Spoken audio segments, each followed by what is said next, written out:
Hi friends, ರುಚಿ ಪಾಕಶಾಲೆ ಚಾನಲ್ಗೆ ತಮ್ಮೆಲ್ಲರಿಗೂ ಮತ್ತೊಮ್ಮೆ ಸ್ವಾಗತ. ಫ್ರೆಂಡ್ಸ್, ನಾನಿವತ್ತು ನಲ್ಲಿಕಾಯಿ ಕ್ಯಾಂಡಿ ಹೇಗೆ ಮಾಡೋದು ಅಂತ ತೋರಿಸ್ತೀನಿ. ಸೊ ಈ ನಲ್ಲಿಕಾಯಿ ಕ್ಯಾಂಡಿ ತಿನ್ನೋದ್ರಿಂದ ಸಾಕಷ್ಟು ರೀತಿಯಾದಂತಹ ಬೆನಿಫಿಟ್ ಸಿಗುತ್ತೆ. ಏನಂದ್ರೆ ನಲ್ಲಿಕಾಯಿ ನಮ್ಮ ದೇಹಕ್ಕೆ ಎಷ್ಟು ಒಳ್ಳೇದು ಅಂತ ಹೇಳಿ ತುಂಬ ಜನರಿಗೆ ಗೊತ್ತಿದೆ ಅಲ್ವಾ. ಹಾಗೆ ಇದನ್ನ ತಿನ್ನೋದ್ರಿಂದ ಸೊ ಈಗ ಸ್ವಲ್ಪ ಗಂಟ್ಲಲ್ಲಿ ಒಂಥರ ಕೆರೆತ ಆಗಿರ್ಬೋದು, ನೆಗಡಿ, ಕೆಮ್ಮು, ಸೊ ಇದೆಲ್ಲದಕ್ಕೂ ಒಂದೊಂದು ಕ್ಯಾಂಡಿ ತಿನ್ನೋದ್ರಿಂದ ತುಂಬ ಒಳ್ಳೆಯದು. ಆ್ಯಂಡ್ ಅವಾಗವಾಗ ಏನಾದರೂ ಸ್ವೀಟ್ ತಿನ್ನಬೇಕು, ಏನಾದರೂ ತಿನ್ಬೇಕು ಅನ್ನಿಸ್ದಾಗ ಇದು ಒಂದು ತಿನ್ಬೋದು. ಸೇಮ್ ಮಾರ್ಕೆಟಲ್ಲಿ ಹೇಗೆ ಸಿಗತ್ತಲ್ವ ಕ್ಯಾಂಡಿ, ಅದೇ ರೀತಿಯಾಗಿ ಮನೆಯಲ್ಲೇ ಮಾಡ್ಬೋದು. ನೋಡಿ ಎಷ್ಟು ಸೂಪರ್ ಆಗಿದೆ ಅಂತ. ಅದು ಅಲ್ಲದೆ ಈಗ ನಲ್ಲಿಕಾಯಿ ಸೀಸನ್ ಅಲ್ವಾ, ಸೊ ನಾನು ಬರೀ ಅರ್ಧ kg ನಲ್ಲಿಕಾಯಿನಲ್ಲಿ ಸೊ ಈ ಕ್ಯಾಂಡಿ ಹೇಗೆ ಮಾಡೋದು ಅಂತ ಈಗ ತೋರಿಸ್ತೀನಿ, ಬನ್ನಿ. ಹಾಗೆ ನಲ್ಲಿಕಾಯಿ ಬಳಸ್ಬಿಟ್ಟು ಈ ಸೂಪರ್ ಆದಂತಹ ಕ್ಯಾಂಡಿ ಈಸಿ ವೇ ಅಲ್ಲಿ ಹೇಗೆ ಮಾಡೋದು ಅಂತ ಹೇಳ್ತೀನಿ. ಈ ಕ್ಯಾಂಡಿ ಮಾಡೋದು ತುಂಬಾನೇ ಸುಲಭ. ಸೊ ನೀವು ಸ್ಟೆಪ್ ಬೈ ಸ್ಟೆಪ್ ಫಾಲೋ ಮಾಡಿದ್ರೆ ಪರ್ಫೆಕ್ಟ್ ಆಗಿ ಈ ರೀತಿಯಾಗಿ ಬರುತ್ತೆ. ತಡ ಮಾಡದೆ ಈ ರೆಸಿಪಿ ಸ್ಟಾರ್ಟ್ ಮಾಡೋಣ. ನೀವು ಕೂಡ ಈ ರೀತಿ ಡಿಫ್ರೆಂಟ್ ರೆಸಿಪಿಗಳಿಗೋಸ್ಕರ ವೆಯ್ಟ್ ಮಾಡ್ತಾ ಇದ್ರೆ ಪ್ಲೀಸ್ ಲೈಕ್ ಮಾಡಿ. ಹಾಗೆ ನೀವಿನ್ನೂ ನಮ್ಮ ಚಾನಲ್ನ ಸಬ್ಸ್ಕ್ರೈಬ್ ಮಾಡಿಲ್ಲ ಅಂದರೆ ಸಬ್ಸ್ಕ್ರೈಬ್ ಮಾಡಿ. ಫ್ರೆಂಡ್ಸ್, ನಾನಿಲ್ಲಿ ಒಂದು 300 ಗ್ರಾಮ್ನಷ್ಟು ಕಾಡು ನಲ್ಲಿಕಾಯಿ ತೊಗೊಂಡಿದ್ದೀನಿ. ಆದಷ್ಟು ಫ್ರೆಶ್ ಆಗಿರೋದನ್ನು ಬಳಸಿ, ಇದರಿಂದ ಕ್ಯಾಂಡಿ ತುಂಬ ಚೆನ್ನಾಗಿ ಬರುತ್ತೆ. ಈಗ ಒಂದು ಪಾತ್ರೆಗೆ ಒಂದು ದೊಡ್ಡ ಗ್ಲಾಸ್ನಷ್ಟು ನೀರನ್ನು ಹಾಕ್ಕೊಳ್ಳಿ. ಅದಾದಮೇಲೆ ಈ ರೀತಿ ಹೋಲ್ಸ್ ಇರುವಂತಹ ಪಾತ್ರೆನ ಇದ್ರ ಮೇಲೆ ಇಡ್ತಾ ಇದ್ದೀನಿ. ನೀವು ಯಾವ ಪಾತ್ರೆ ಬೇಕಾದರೂ ಬಳಸ್ಬೋದು, ಆದರೆ ಈ ಥರ ಹೋಲ್ಸ್ ಇರೋದನ್ನು ಸ್ಟೀಮ್ ಮಾಡೋದನ್ನು ಬಳಸಿ. ನೆಕ್ಸ್ಟ್ ಇವಾಗ ನಲ್ಲಿಕಾಯಿನ ಇದರಲ್ಲಿ ಹಾಕ್ಕೊಳ್ಳೋಣ. ಚೆನ್ನಾಗಿ 1-2 ಸಲ ನೀಟಾಗಿ ತೊಳೆದ್ಬಿಟ್ಟು ನಲ್ಲಿಕಾಯಿನ ಹಾಕ್ಕೊಳ್ಳಿ. ಲಿಡ್ನ ಕ್ಲೋಸ್ ಮಾಡಿಬಿಟ್ಟು ಈಗ ಹೈ ಫ್ಲೇಮ್ನಲ್ಲಿ ಒಂದು 10ರಿಂದ 12 ನಿಮಿಷ ಇದನ್ನು ಕುದಿಸ್ಕೊಂಬಿಡೋಣ. ಈಗ ಒಂದು 5 ನಿಮಿಷ ಆಗಿದೆ. ಮುಚ್ಚುಳನ ತೆಗೆದ್ಬಿಟ್ಟು ಒಂದು ಸಲ ಈ ರೀತಿ ತಿರು ಹಾಕಿದ್ರೆ ಎರಡೂ ಕಡೆನೂ ಈವೆನ್ ಆಗಿ ಇದು ಕುಕ್ ಆಗುತ್ತೆ. ಈ ಥರ ತಿರು ಹಾಕಾದ್ಮೇಲೆ ಮತ್ತೆ ಇದ್ರ ಮೇಲೆ ಲಿಡ್ನ ಕ್ಲೋಸ್ ಮಾಡಿಬಿಟ್ಟು ಇನ್ನೂ ಒಂದು 5ರಿಂದ 6 ನಿಮಿಷ ಕುದಿಸ್ಕೋಬೇಕು. ನಾನಿಲ್ಲಿ ಒಂದು 12 ನಿಮಿಷ ಚೆನ್ನಾಗಿ ಕುದಿಸಿದ್ದೀನಿ. ನೋಡ್ತಾ ಇರ್ಬೋದು, ಇದು ಚೆನ್ನಾಗಿ ಬಿಟ್ಕೊಂಡಿದೆ ಅಲ್ವಾ, ಬೀಜದಿಂದ ಸರಿಯಾಗಿ ಬಿಟ್ಕೊಂಡಿದೆ. ಈಗ ಸ್ಟವ್ನ ಆಫ್ ಮಾಡಿಬಿಟ್ಟು ಈ ಪಾತ್ರೆನ ಸೈಡಿಗೆ ಎತ್ತಿಡೋಣ. ಸ್ವಲ್ಪ ತಣ್ಣಗಾಗಬೇಕು. 1-2 ನಿಮಿಷ ಆದಮೇಲೆ ಈಗ ಬೀಜದಿಂದ ನಲ್ಲಿಕಾಯಿನ ಈ ರೀತಿ ಸಪ್ರೇಟ್ ಮಾಡ್ಕೋಬೇಕು. ನೋಡಿ ಎಷ್ಟು ಸಾಫ್ಟಾಗಿ ಇದು ಕುಕ್ ಆಗಿದೆ ಅಂತ ಅಲ್ವಾ. ಈಸಿಯಾಗಿ ಬೀಜನ ತೆಗಿಬಹುದು. ಈಗ ಇದೇ ರೀತಿ ಎಲ್ಲ ನಲ್ಲಿಕಾಯಿನೂ ಬೀಜನ ಬಿಡಿಸ್ಬಿಟ್ಟು ಎತ್ತಿಟ್ಕೊಳ್ಳಿ. ಈ ನಲ್ಲಿಕಾಯನ್ನು ಬಳಸಿ ಡ್ರೈಡ್ ಕ್ಯಾಂಡಿ ಹೇಗೆ ಮಾಡಬೇಕು, ಹಾಗೆ ಉಪ್ಪಿನಕಾಯಿ ಹೇಗೆ ಮಾಡಬೇಕು ಅಂತ ಆಲ್ರೆಡಿ ರುಚಿ ಪಾಕಶಾಲೆಯಲ್ಲಿ ತೋರಿಸಿದ್ದೀನಿ. ಡಿಸ್ಕ್ರಿಪ್ಷನಲ್ಲಿ ಲಿಂಕ್ ಇರುತ್ತೆ, ಚೆಕ್ ಮಾಡಿ. ನೋಡಿ ಈ ಥರ ಎಲ್ಲದನ್ನು ಪೀಸ್ ಆಗಿ ಮಾಡಿ ಇಟ್ಕೊಂಡಿದ್ದೀನಿ. ಈಗ ಇದನ್ನು ಮಿಕ್ಸಿ ಜಾರ್ಗೆ ಹಾಕ್ಕೋಬೇಕು. ಇದೇ ಮಿಕ್ಸಿ ಜಾರ್ಗೆ 1 ಟೀ ಸ್ಪೂನಷ್ಟು ಹಸಿ ಶುಂಠಿನ ಚೆನ್ನಾಗಿ ತುರಿದ್ಬಿಟ್ಟು ಹಾಕ್ಕೋಬೇಕು. ಇದರಿಂದ ತಿನ್ನಲಿಕ್ಕೆ ಸ್ವಲ್ಪ ಖಾರವಾಗಿ ಚೆನ್ನಾಗಿರುತ್ತೆ. ಹಾಗೆ 1/4 ಚಮಚದಷ್ಟು ಉಪ್ಪನ್ನು ಹಾಕಿಬಿಟ್ಟು ಇದಕ್ಕೆ ನೀರೇನು ಹಾಕ್ತಲೇ ಹಾಗೇ ರುಬ್ಕೋಬೇಕು. ನಲ್ಲಿಕಾಯಿನಲ್ಲಿ ಸಾಕಷ್ಟು ನೀರಿನಂಶ ಇರೋದ್ರಿಂದ ಇದಕ್ಕೆ ನೀರೇನು ಹಾಕೋ ಅಗತ್ಯ ಇಲ್ಲ. ಆದಷ್ಟು ಸ್ಮೂದಾಗಿ ಒಂದು ಪೇಸ್ಟ್ ರೀತಿಯಾಗಿ ಆಗೋವರೆಗೂ ಇದನ್ನು ರುಬ್ಕೋಬೇಕು. ಈ ರುಬ್ಬಿರುವಂತಹ ನಲ್ಲಿಕಾಯಿ ಪೇಸ್ಟನ್ನು ಒಂದು ಬೌಲ್ಗೆ ತೆಗೆದಿಟ್ಕೊಳ್ಳಿ. ನೀವಿಷ್ಟೇ ಕ್ವಾಂಟಿಟಿಯಲ್ಲಿ ಮಾಡಬೇಕು ಅಂತ ಏನಿಲ್ಲ, ಜಾಸ್ತಿನಾದರೂ ಮಾಡ್ಕೋಬೋದು, ಅದಕ್ಕಿಂತ ಬೇಕಂದರೆ ಕಡಿಮೆ ಬೇಕಾದರೂ ಮಾಡ್ಬೋದು. ಈ ಪೇಸ್ಟನ್ನು ಈಗ ಸೈಡಿಗೆ ಎತ್ತಿಟ್ಕೊಳ್ಳೋಣ. ಈಗ ಒಂದು ಪ್ಯಾನ್ಗೆ ನಾವು ರುಬ್ಬಿಟ್ಕೊಂಡಿರುವಂಥ ಈ ನಲ್ಲಿಕಾಯಿ ಪೇಸ್ಟನ್ನು ಹಾಕ್ಕೊಳ್ಳಿ. ಆದಷ್ಟು ಈ ರೀತಿ ನಾನ್ ಸ್ಟಿಕ್ ಕಡಾಯಿನ ಯೂಸ್ ಮಾಡಿ, ಇದರಿಂದ ತಳ ಅಂಟೋದಿಲ್ಲ. ನೀವು ಅದೇ ಐರನ್ ಕಡಾಯಿ ತೊಗೊಂಡ್ಬಿಟ್ರೆ ಎಲ್ಲ ತಳ ಅಂಟ್ಕೊಂಡ್ಬಿಟ್ಟು ಸೀದೋಗ್ಬಿಡತ್ತೆ. ಬೇಕು ಅಂದರೆ ನೀವು ಸ್ಟೀಲ್ ಪಾತ್ರೆಯಲ್ಲಿ ಕೂಡ ಇದನ್ನು ಮಾಡ್ಕೋಬಹುದು. ನಾನಿಲ್ಲಿ ನಾನ್ ಸ್ಟಿಕ್ಕನ್ನು ಬಳಸಿದ್ದೀನಿ. ನೆಕ್ಸ್ಟ್ ಇದಕ್ಕೆ 1 ಕಪ್ನಷ್ಟು ನಾನಿಲ್ಲಿ ಸಕ್ಕರೆನ ಬಳಸ್ತಾ ಇದ್ದೀನಿ. ಸಕ್ಕರೆ ಬದಲಾಗಿ ನೀವು ಬೆಲ್ಲ ಕೂಡ ಯೂಸ್ ಮಾಡ್ಬೋದು.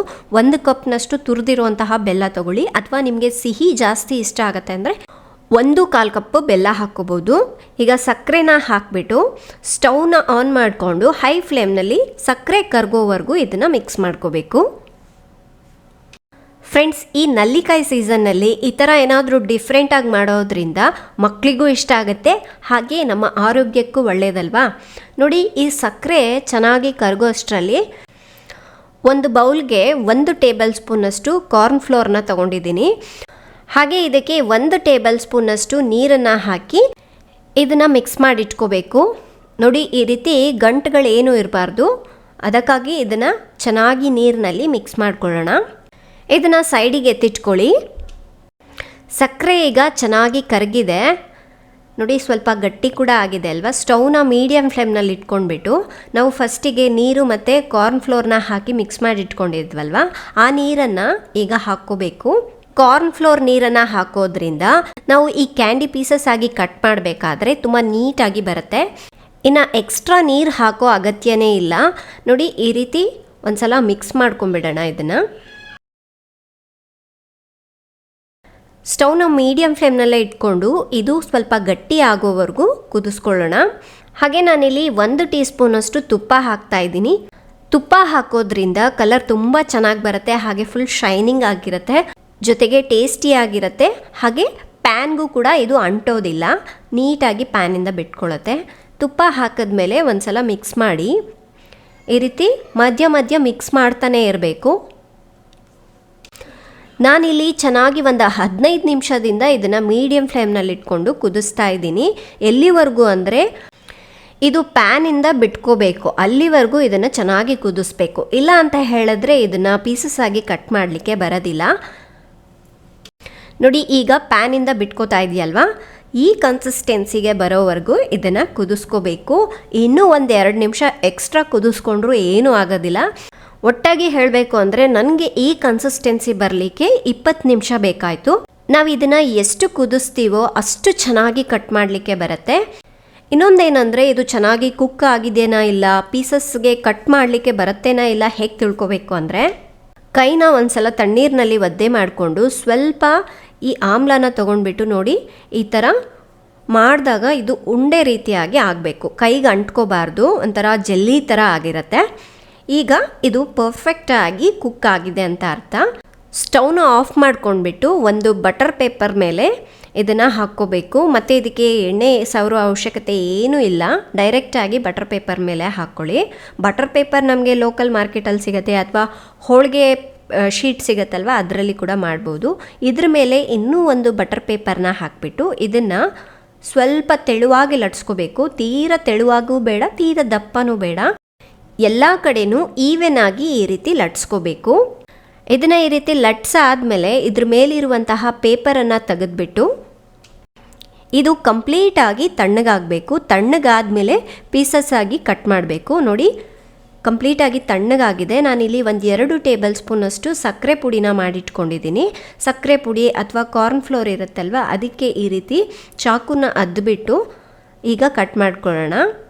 ನಿಮಗೆ ಯಾವ ಶೇಪಿಗೆ ಬೇಕೋ ಆ ಶೇಪಿಗೆ ಕಟ್ ಮಾಡ್ಬೋದು, ಯಾವ ಸೈಜಿಗೆ ಬೇಕೋ ಆ ಸೈಜ್ನಲ್ಲಿ ಕಟ್ ಮಾಡ್ಕೊಳ್ಳಿ.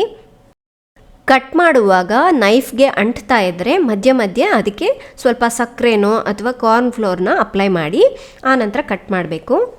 ಮಕ್ಕಳಿಗೆ ಇತ್ತೀಚೆಗೆ ಕ್ಯಾಂಡಿ ಅಂದರೆ ತುಂಬಾ ಇಷ್ಟ ಆಗುತ್ತಲ್ವ, ಈ ಥರ ಮಾಡಿಕೊಡಿ. ಸ್ವಲ್ಪ ಹುಳಿ ಹುಳಿಯಾಗಿ, ಸಿಹಿಯಾಗಿ, ಖಾರವಾಗಿ, ಉಪ್ಪುಪ್ಪಾಗಿ ಎಲ್ಲವೂ ಸಿಗತ್ತೆ ಮಕ್ಕಳಿಗೆ. ಇದರಿಂದ ಅವರು ಕೂಡ ತಿನ್ನಲಿಕ್ಕೆ ತುಂಬ ಇಂಟ್ರೆಸ್ಟ್ ತೋರಿಸ್ತಾರೆ. ನೋಡಿ ಈ ಥರ ಕಟ್ ಮಾಡಾದ್ಮೇಲೆ ಇದರ ಮಧ್ಯಕ್ಕೆ ಕಟ್ ಮಾಡ್ತಾ ಇದ್ದೀನಿ. ನಾನು ಹೇಳಿರೋ ಟಿಪ್ಸ್ನೆಲ್ಲ ಫಾಲೋ ಮಾಡಿ ನೀವು ಮಾಡಿದ್ರೆ ಸೇಮ್ ಟು ಸೇಮ್ ನಿಮಗೂ ಕೂಡ ಇದೇ ರೀತಿಯಾಗಿ ಬರುತ್ತೆ.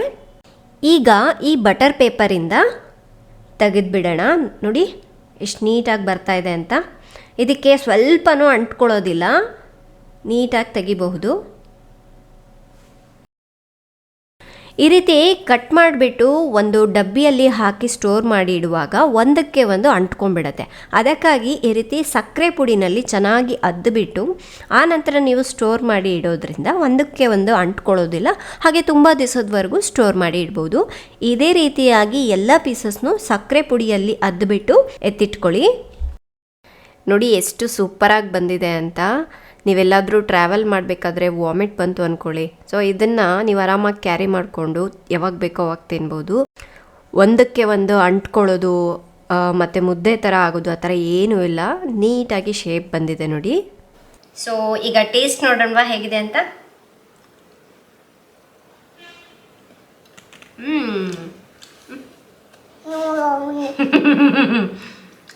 ಸ್ವಲ್ಪ ಹುಳಿ ಹುಳಿ ಇದೆ ಅಲ್ವಾ, ಅದಕ್ಕೆ ಬೇಡ. ಆಲ್ರೆಡಿ ನನಗಿಂತ ಮುಂಚೆ ಒಳ್ಳೆ ಟೇಸ್ಟ್ ನೋಡಿದಾಳೆ. ಮನೆಯಲ್ಲಿರೋ ಗೊಂಬೆಗಳಿಗೆಲ್ಲ ತಿನ್ನಿಸ್ತಾ ಇರ್ತಾಳೆ ಈ ಥರ. ಯಮ್ ಯಮ್ ಇದೆ ಅಂತ ಹೇಳ್ಬೇಕಂತೆ. ಯಾರಿಗೆ ಇದು ಸ್ವಲ್ಪ ಖಾರ ಖಾರವಾಗಿ ಹುಳಿ ಹುಳಿಯಾಗಿ ಸಿಹಿಯಾಗಿ ತುಂಬಾ ಚೆನ್ನಾಗಿದೆ. ನೀವು ಕೂಡ ಒಂದ್ಸಲ ಟ್ರೈ ಮಾಡಿ ನೋಡಿ, ಹೇಗಿತ್ತು ಈ ರೆಸಿಪಿ ಅನ್ನೋದನ್ನು ಕಮೆಂಟ್ ಮಾಡಿ ತಿಳಿಸಿ. ತುಂಬಾ ಟೇಸ್ಟಿ ಆಗಿದೆ, ನನಗೆ ತುಂಬ ಇಷ್ಟ ಆಯಿತು. ಆ್ಯಂಡ್ ಹಾಗೆ ನೀವು ಇದನ್ನು ಒಂದು ಏರ್ ಟೈಟ್ ಕಂಟೈನರ್ನಲ್ಲಿ ಹಾಕಿಬಿಟ್ಟು ಸ್ಟೋರ್ ಕೂಡ ಮಾಡಿಡ್ಬೋದು, ಹೊರಗಡೆನೂ ಇಡ್ಬೋದು ಅಥವಾ ಫ್ರಿಜ್ನಲ್ಲಿ ಬೇಕಾದರೂ ಇಡ್ಬೋದು. ಚೆನ್ನಾಗಿ ಫ್ರೆಶ್ ಆಗಿರುತ್ತೆ, ಒಂದು 20ರಿಂದ 30 ದಿವಸದವರೆಗೂ ಸ್ಟೋರ್ ಮಾಡಿ ಇಡ್ಬೋದು. ಇವತ್ತಿನ ರೆಸಿಪಿ ಇಷ್ಟ ಆದರೆ ಲೈಕ್ ಮಾಡಿ, ಶೇರ್ ಮಾಡಿ. ನಾಳೆ ಇನ್ನೊಂದು ಹೊಸ ವಿಡಿಯೋದೊಂದಿಗೆ ಮತ್ತೆ ಸಿಗೋಣ. ಅಲ್ಲಿವರೆಗೂ ಟೇಕ್ ಕೇರ್. ಏನ್ಲೇ ಆಟಲ್ ದಿಪ್ಪತ್ತವ. ಅಲ್ಲಿವರೆಗೂ ಟೇಕ್ ಕೇರ್, ಬಾಯ್.